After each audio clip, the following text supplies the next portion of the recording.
morning. Good morning. Good. Good. I think just as part of this presentation, what we wanted to cover was about the global trends in testing. Specifically, when we take global trends, we're covering what's happening in the outsourcing industry, India particularly. But we would also cover globally as to what trends are happening in terms of technology change and how this testing is going to affect on it. Am I audible in the end? Yeah, pretty okay, good. So just to set the context here, I think software itself has come a long way. If you look at right from the initial days, I think this is a punch card. This is probably the first kind of equivalent to software. It's not software per se, but the first equivalent to software, which was by IBM in 1940s and 50s, it was used, to today where you can do e-commerce transactions over a tablet. And some of you, I think, are already carrying mobile devices here. You might be corresponding with your office colleague or bosses here. So I think the way software has evolved is from the punch card generation to today where you can do an e-commerce transaction over a tablet. That's the kind of evolution that it has seen. And more to come. I think it just is endless at this point of time. Now, the industry usage of software has also gone up dramatically. I think if you look at some industries, for example, banking. Banking has been the pioneer in terms of adoption of software globally.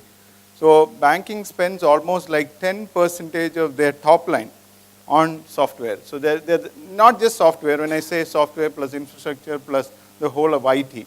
So that's one sector which has spent, and it will continue to spend because they have to be close to customer. The competition is intense there. In fact, in India right now, from a banking sector, the government has opened up. A lot more banks are going to come in. So this industry is very, very competitive.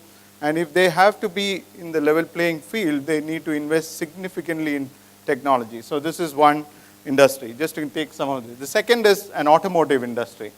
Automotive industry is another one where there is seeing significant investments. For example, in a high-end car today, the cost of software is almost to the tune of 20%. So, and this is expected to go to almost like 40% by 2020. So, next generation car, I'm sure some of you must be owning those high-end cars. Next generation cars, what would happen is the data point that when you drive, it's going to be fed into a computer and it's going to give the insurance guy, for example, how good or bad you are as a driver. And your insurance premium could be linked to it. That's the kind of thing. Accident rate, how you brake system, all that is being captured in the automotive system, and then this is going to feed for the vehicle manufacturers to improve the system, or it can also give data point to the many other allied ones like an insurance firm or any of them. So that's one more industry which is seeing significant. If you look at IT, the spend is close to about 6% in an automotive sector. The third, if you look at retail, which is, I think we are seeing a lot of revolution within India. Now India has opened up the FDI in retail, so you're going to see a lot of kind of technology changes here. Already e-commerce, the biggest influence of the sector that is the retail sector. Because if you look at, I was recently in UK and doing shopping at Tesco. I think Tesco has a base here. They don't have their shops here. And what has happened is, in the time frame of about 15 to 20 years, when I went to shop, there was nobody manning the tills actually. So you had a lot of people, when you check out, you take your items and go to a checkout, and then you have people kind of scanning. Absolutely not even one was there. So you as a user or a buyer, you'll have to go through the whole process. They are enabling the process to your side. And the next generation, what they're saying is that you don't even have to have a till. You have an identity system, you pick up items and automatically go out of the retail outlet and your bank will be debited. So that's the kind of transactions that you're going to see. And in the context of this, the IT world is changing amazingly, and we all have to play a role there in terms of how this is tested.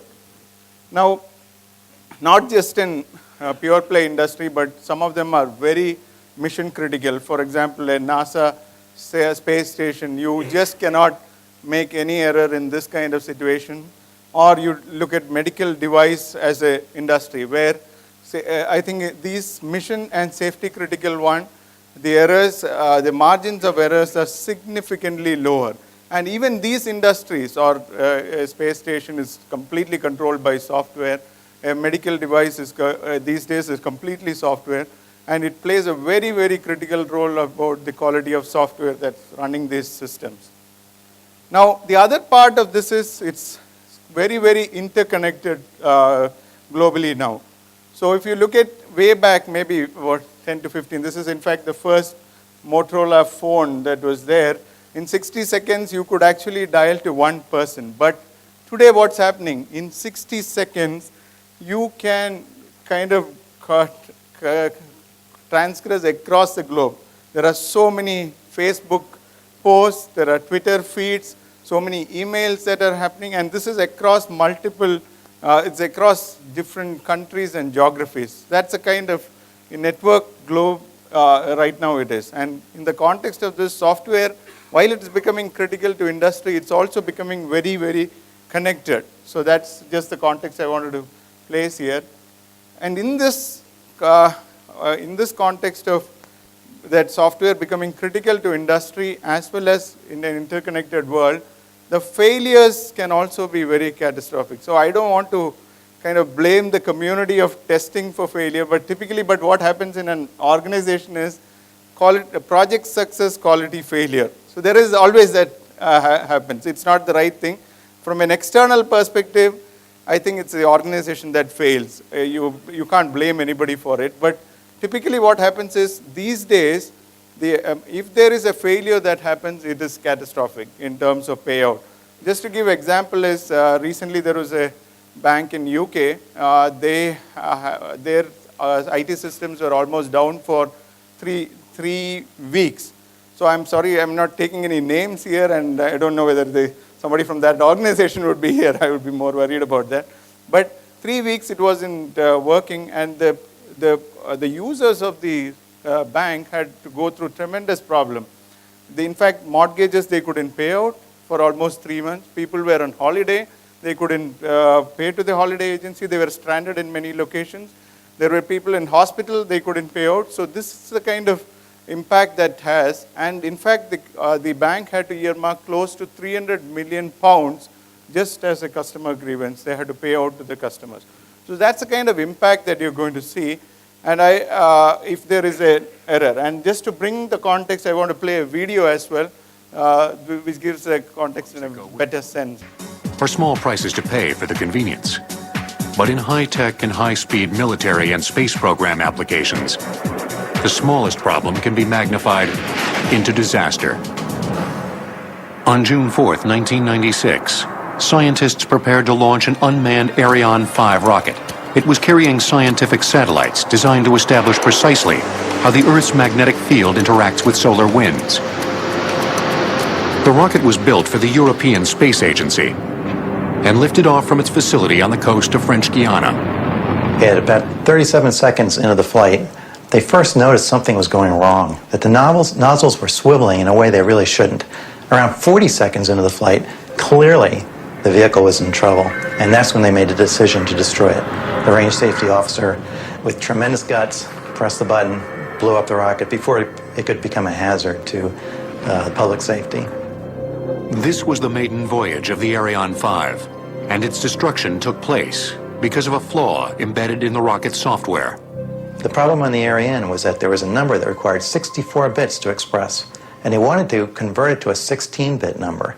They assumed that the number was never going to be very big, that most of those digits in the 64-bit number were zeros.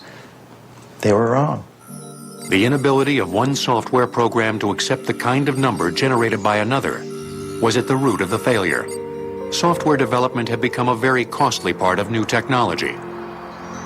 The Ariane 4 rocket had been very successful, so much of the software created for it was also used in the Ariane 5. The basic problem was that the Ariane 5 was faster, accelerated faster, and the software hadn't accounted for that. The destruction of the rocket was a huge financial disaster, all due to a minute software error. Yeah, so just as an example, and there are numerous ones which I don't want to go through. With that as the context of how software is kind of evolving worldwide and the repercussion of any impact in terms of the software, I just wanted to kind of cover a few areas. One is history of software testing itself, then some of the current state in terms of the outsourcing trends and what kind of investments are happening, what are the application areas in testing, some bit of detail on the test process and certifications. I think Rex alluded to that. I wanted to give some data facts on what are the certifications that are available and to the future state. A fair bit of thing to cover, but I think I'll move quickly between slides. Just from a history of software testing itself, I think the initial focus in software testing came from product-based organizations. So Microsoft was possibly the first company that did significant investments in testing because they did face flag from the community that the softwares were not good in the initial phases. In fact, they were the first company that did a 1:1 software to development ratio within the company. And then from that onwards, the industry grew because a lot of independent software testing units were set up. And also the certification, I think the certifications also played a major role in the evolution of the industry, ISTQB and other certifications that we will talk later.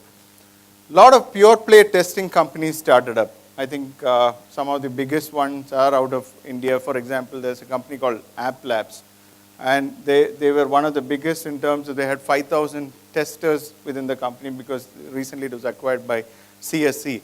So pure play testing companies, multiple of them, but there were also limitation in their growth beyond a point. So that's one thing we'll cover. Offshoring and outsourcing of testing started a bit late in 2000 onwards. Offshoring and outsourcing in the IT side used to happen even from 1980 onwards, but the testing side came up a bit late. Now if you look at all the major IT players, you look at IBM, CAP, all of them have a separate IT testing division. I'm sure some of you would be representing that here. The other thing that has happened in this space is regular consolidation and acquisition. I think this is one area within the IT. It is the IT as a general thing it has been, but within the testing space also it's seen fair amount of acquisition. I think Mercury acquisition by HP, Rational acquisition by IBM, so you name it. There are multiple acquisitions that have happened. Now, what are driving the testing trends? I think we did talk about it. One is the market changes, greater adoption of software, and a few other things that we discussed in the initial phase. The second is business drivers. For example, time to market, need for quality, cost saving. Those have played a very important role in terms of the shaping of this industry.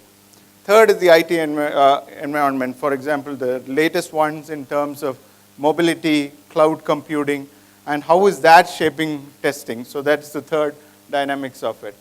Now, there are some figures that Rex put up in terms of the global spend. I think our data shows that it's slightly more than that. That's good news for all of us. It is not less than Rex data. The global industry is close to 120 billion in terms of testing as a space. But of that, from NASSCOM's data, the outsourcing spend is close to about 30 billion. So that's more than any IT services company that we see globally. The product companies obviously have more services, more revenues, but from an IT services, 30 billion is a fairly big one, and this is expected to grow to about 50 billion by 2010. So that's a figure. The growth rate is kind of around 15%. Now, if we look at Gartner or Forrester prediction, the annual growth rate in IT spend is only going to be about 4%. But testing is going to grow at a much faster pace. This would be pure play testing companies and the IT services. So that's going to be around 15%.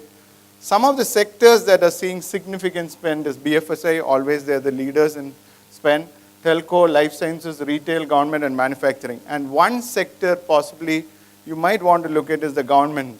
Now government, post the recession, we are still coming out of recession, like it's in phases. 2008 it started, then we had a bit of recovery, then again back to it. So what is happening is government spend in IT has increased, and that is also in the testing side. So one area possibly for IT service players to invest would be the government, but it's a difficult market, and typically in government, and how do you deal with it? The new areas of testing, that is in terms of manual automation, that continues. Automation still, I think, for